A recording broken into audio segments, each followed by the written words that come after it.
Hello friends, welcome back to my channel. This is Shahrukh. चलो देखते हैं कल मार्केट कहाँ मोमेंटम कर सकता है और उसके पीछे का लॉजिक क्या है। जैसे कि हमने कल डिस्कशन किया हुआ था, मार्केट ने सेम वैसा ही आज भी हुआ क्या मॉर्निंग में। और लेकिन फिर भी क्या फिर बाद में क्या हुआ कि मार्केट ने बाद में वापस से रिकवरी की। लेकिन अब अगर आप देखोगे ध्यान से कि मार्केट में आज अब क्या हो रहा है, अगर मार्केट 38,500 के जो लेवल है, ये मार्केट अभी फिलहाल ब्रेक नहीं कर पा रहा है। मार्केट ने आज उसे 1 2 3 4 बार टेस्ट करा लेकिन 38,500 के ऊपर मार्केट निकल नहीं पा रही है और उसके ऊपर क्लोजिंग भी नहीं दे पा रही। जैसे कि हमने कल डिस्कशन किया हुआ था कि मार्केट में भी एक राइजिंग वेज पैटर्न बना हुआ है, तो हमें अभी ज़्यादातर सेलिंग साइड प्रेफर करना है कि सेलिंग साइड ही हम अपॉर्चुनिटी ज़्यादातर ढूंढने वाले हैं, क्योंकि सेलिंग साइड हमें अच्छा मार्केट मिलने वाला है अभी। और अब पिछले मोमेंटम से मैं भी देखो तो अब एक पिछले जो बड़े बड़े मोमेंटम हो रहे थे, अभी ये जो बड़े बड़े मोमेंटम हो रहे थे वो अभी कम होते जा रहे हैं, ऐसा स्क्वीज होते जा रहा है यहाँ पे। तो हमें अभी आने वाले दिनों में हो सकता है कल या एक्सपायरी के दिन एक अच्छा मोमेंटम मिल सकता है। तो हमें बस क्या करना है कि अभी ये बस ये जो तो ट्रेंड लाइन है, ऊपर से निकलने वाली ये ट्रेंड लाइन और नीचे से आने वाली ये ट्रेंड लाइन, ये दो ट्रेंड लाइन को मार्क कर रखना है। और इस जोन में कभी अभी ट्रेड करना ही नहीं है हमें, ठीक है। इस जोन में ट्रेड करना ही नहीं है। अगर इसके नीचे अगर ब्रेक करते हैं तो हम इमीडिएट सेलिंग करने वाले हैं। ज़्यादा प्राइस एक्शन भी देखने की ज़रूरत नहीं है अभी, क्योंकि अगर फॉल आ जाएगा ना तो एकदम कंटिन्यूस शार्प फॉल आ जाएगा यहाँ से। और हमारे टारगेट सेम टू सेम कल के लिए भी सेम वही रहने वाला है, 38,000 का पहला टारगेट रहने वाला है। और 38,000 पे आप देखोगे तो ये 1 टाइम ऑलरेडी टच हो चुका है, ये 2 सेकंड टाइम टच हो चुका है। अभी जब थर्ड टाइम यहाँ पे टच होगा तो ये ऑलरेडी वीक बन जाएगा। तो यहाँ पे प्राइस एक्शन बना के और भी नीचे आने के चांसेस ज़्यादा है। 37,700 से लेके 37,600 ये जो जोन है, यहाँ तक बैंक निफ्टी आपको कल आ सकता है। अगर ये ट्रेंड लाइन अगर ब्रेक करती है तो ही, नहीं तो हम अवॉइड करेंगे। और बाइंग साइड पे अभी कंटिन्यू मूवमेंट हो रहा है, तो थोड़ा सा डाउटफुल है बाइंग साइड, क्योंकि ऊपर जा रही है बैंक निफ्टी, लेकिन अभी थोड़ा सा सेलिंग प्रेशर आना ज़रूरी है। क्योंकि एक थोड़ा सा अगर प्रॉफिट बुकिंग आ जाएगा हमें एक वन डे टाइम फ्रेम में अगर रेड कैंडल बनेगी तो थोड़ा सा वापस कंटिन्यूशन में ट्रेड करने के लिए हमें अच्छा हो जाएगा। लेकिन अब आप देखोगे तो continuous one day time frame में कंटिन्यूस ग्रीन ही कैंडल बने हुए हैं 7-8 दिन से। इसलिए हमें अभी सेलिंग साइड ज़्यादा प्रेफर करना है। बस ट्रेंड लाइन ब्रेक करते ही हमें नीचे की तरफ ट्रेड लेना है। बस 38,500 के ऊपर निकलती है तो 1,39,000 तक हमें मार्केट मिल सकती है। बस 200-300 पॉइंट के लिए इमीडिएट मिल सकता है अगर 38,500 के ऊपर निकल जाए तो। लेकिन बस अभी यहाँ पे एक छोटा सा 38,500 का एक रेजिस्टेंस बना हुआ है। तो कल अगर फ्लैट ओपन होते हैं, फ्लैट ओपन होकर इसी लेवल के 38,500 के आसपास ही कहीं पे यहाँ पे फ्लैट ओपन होती है, तो यहाँ से अगर नीचे रेजिस्टेंस खाती है ना, तो हमें जैसे ही ट्रेंड लाइन ब्रेक करेगी तो हमें सेलिंग करना है 38,000 के टारगेट के लिए। और 38,000 के बाद में 37,500 से लेकर 37,700 के यहाँ तक के हमें टारगेट मिल जाएगा कल के लिए।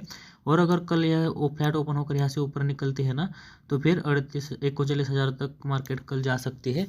लेकिन चांसेस बहुत कम है कि 39,000 तक जाए, क्योंकि यहाँ पे रेजिस्टेंस खाते हुए हमें क्लियर दिख रहा है। इस रेजिस्टेंस यहाँ पे एग्जैक्टली पीछे से जो ट्रेंड लाइन आ रही है उसके ऊपर भी जा नहीं रही, और यहाँ पे आज 38,500 का एग्जैक्टली रेजिस्टेंस खा लिया है। और अगर फ्लैट ओपन होती है ना, तो सेलर को यहाँ पे एकदम छोटा सा एस मिल जाएगा और वो यहाँ पे सेलिंग कर सकते हैं। इसलिए ज़्यादातर अभी चांसेस 80-90% चांस हम सेलिंग के लिए ढूंढेंगे, सेलिंग के लिए तैयार रहने वाले हैं। और बाइंग के लिए थोड़ा सा अवॉइड करेंगे, लेकिन अगर क्रॉस करती है ऊपर तो हम डेफिनेटली बाइंग भी करेंगे। अगर हम निफ्टी की बात करें तो निफ्टी में भी सेम सीन हो रहा है। निफ्टी में भी कल लगातार कंटिन्यू अपर मूवमेंट होते हुए दिख रहा है हमें। तो कल के लिए हमें क्या करना है, कल भी अगर फ्लैट ओपन होती है निफ्टी में भी, जैसे बैंक निफ्टी में राइजिंग वेज पैटर्न बना हुआ है, निफ्टी में भी सेम उसी तरह से राइजिंग वेज पैटर्न बना हुआ है। और निफ्टी भी आज बैंक निफ्टी के मुकाबले आज निफ्टी थोड़ा ऐसा नहीं, लेकिन पॉजिटिव दिख रही थी हमें। लेकिन अब आप आज का जो मोमेंटम है वो अगर मोमेंटम आप देखोगे तो उस मोमेंटम में हमें एक एग्जैक्टली चैनल दिखने मिल रहा है। ये जो चैनल बना हुआ है निफ्टी में, ये चैनल हमें देखने मिल रहा है। वापस से ड्रॉ करता हूँ ठीक से। इस चैनल में अभी हमें क्या करना है, इस चैनल में जब तक निफ्टी ट्रैवल करेगी हमें इसमें ट्रेड लेना नहीं है, ठीक है। जब तक इस चैनल में निफ्टी ट्रैवल करेगी हमें इस चैनल में हमें ट्रेड लेना ही नहीं है। जब इस चैनल के नीचे आ जाएगी, अगर नीचे ब्रेक करती है तो हम 17,900 से लेके 17,810 तक के लिए हम वेट कर सकते हैं। क्योंकि जब सेलिंग आएगा ना तो एकदम से ज़ोर से सेलिंग आएगा तो हमें इजीली टारगेट एक 17,900 तक तो इजीली मिल जाएगा कल के लिए। बस इस चैनल के बाहर निकलने का इस चैनल के बाहर निकलने का या नीचे ब्रेक डाउन करने का या ऊपर ब्रेक डाउन करने का हमें देखना है, बस उतना ही हमें देखना है। और जब तक इस चैनल में निफ्टी ट्रैवल कर रही है, इस चैनल में जब तक रहेगी हमें सिर्फ मार्केट को वॉच करना है, कोई भी ट्रेड लेना नहीं है। बस अगर ऊपर ब्रेक करते हैं तो हम कंटिन्यूएशन में ट्रेड कर सकते हैं। और अभी आप देखोगे तो निफ्टी भी अभी चैनल के बीच में क्लोज हुई है, ठीक है। यहाँ पे जब बीच में क्लोज हुई है तो अब क्या हो सकता है, अगर फ्लैट ओपन होती है तो ऊपर जाके यहाँ पे रेजिस्टेंस खाएगी इसी चैनल पर, यहाँ पे रेजिस्टेंस खा के फिर नीचे आएगी। मिनट में इसे जूम करता हूँ, आपको क्लियर हो जाएगा, सब क्लियर दिखेगा जूम करने पर। अगर निफ्टी फ्लैट ओपन होती है, देखो आप चैनल के बीच में क्लोजिंग दिया हुआ है निफ्टी ने, अगर फ्लैट ओपन होकर ऊपर निकलती है ना तो एग्जैक्टली इसी चैनल का यहाँ पे रेजिस्टेंस खाएगी, तो यहाँ पर हम सेलिंग कर सकते हैं निफ्टी को, definitely risk to reward ratio अच्छा मिलेगा। और अगर फ्लैट ओपन होकर नीचे भी आती है ना, तो यहाँ फ्लैट ओपन होकर नीचे आती है तो सेम इसी लेवल को, इसी चैनल का सपोर्ट लेके ऊपर निकल सकती है। इसलिए जब तक इस चैनल में है तब तक हम अवॉइड करेंगे, बस ऊपर जाने पर सेलिंग कर सकते हैं। और अगर यहाँ से फ्लैट ओपन होकर नीचे भी आती है तो बस चैनल को प्राइस एक्शन देख के हमें सेलिंग करना पड़ेगा, और हमारे नीचे का टारगेट जैसा डिस्कशन किया है वही रहेगा। और जब तक चैनल में है तब तक हम बाइंग नहीं करेंगे।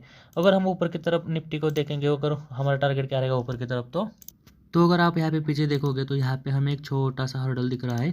आज निफ्टी भी एग्जैक्टली यहीं पे इसी रेजिस्टेंस जोन पर आप देखोगे तो यहीं पे इसी के नीचे क्लोजिंग दिया है, यहाँ से ऊपर क्लोजिंग नहीं दे, इसके ऊपर क्लोजिंग नहीं दे पा रहा है। अगर कल वापस से क्रॉस अगर होती है ना तो ज़्यादा से ज़्यादा 18,157 तक हम टारगेट एक्सपेक्ट कर सकते हैं। 100 पॉइंट और ऊपर जाने की कोशिश कर सकता है, लेकिन वहाँ से वापस से प्रॉफिट बुकिंग आ सकती है, क्योंकि अभी हमें यहाँ पे ये तो आज जो यहाँ जहाँ पे क्लोजिंग दिया है ये तो रेजिस्टेंस जोन है ही, लेकिन यहाँ से ऊपर और 50 पॉइंट यहाँ पे एक रेजिस्टेंस है, तो यहाँ पे रेजिस्टेंस जोन है, तो ये 100 पॉइंट का ही हमारा टारगेट रहेगा ऊपर।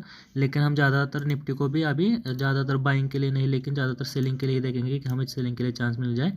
और प्राइस एक्शन दिखाकर अगर इस चैनल को ब्रेक करती है तो डेफिनेटली हमें सेलिंग भी मिलेगा। और कल नहीं तो लेकिन थर्सडे को तो एक्सपायरी के दिन तो डेफिनेटली हमें प्रॉफिट बुकिंग आते हुए दिख सकती है, क्योंकि कंटिन्यू इस निफ्टी में भी 1 डे में कंटिन्यू बाइंग हो रहा है। आई होप ऐसे पॉइंट आपको समझ में आ गए होंगे। अगर इस वीडियो में कुछ भी अच्छा लगा तो इस वीडियो को लाइक शेयर और चैनल को सब्सक्राइब करना ना भूलिए फ्रेंड्स। अभी के लिए इतना ही, थैंक यू।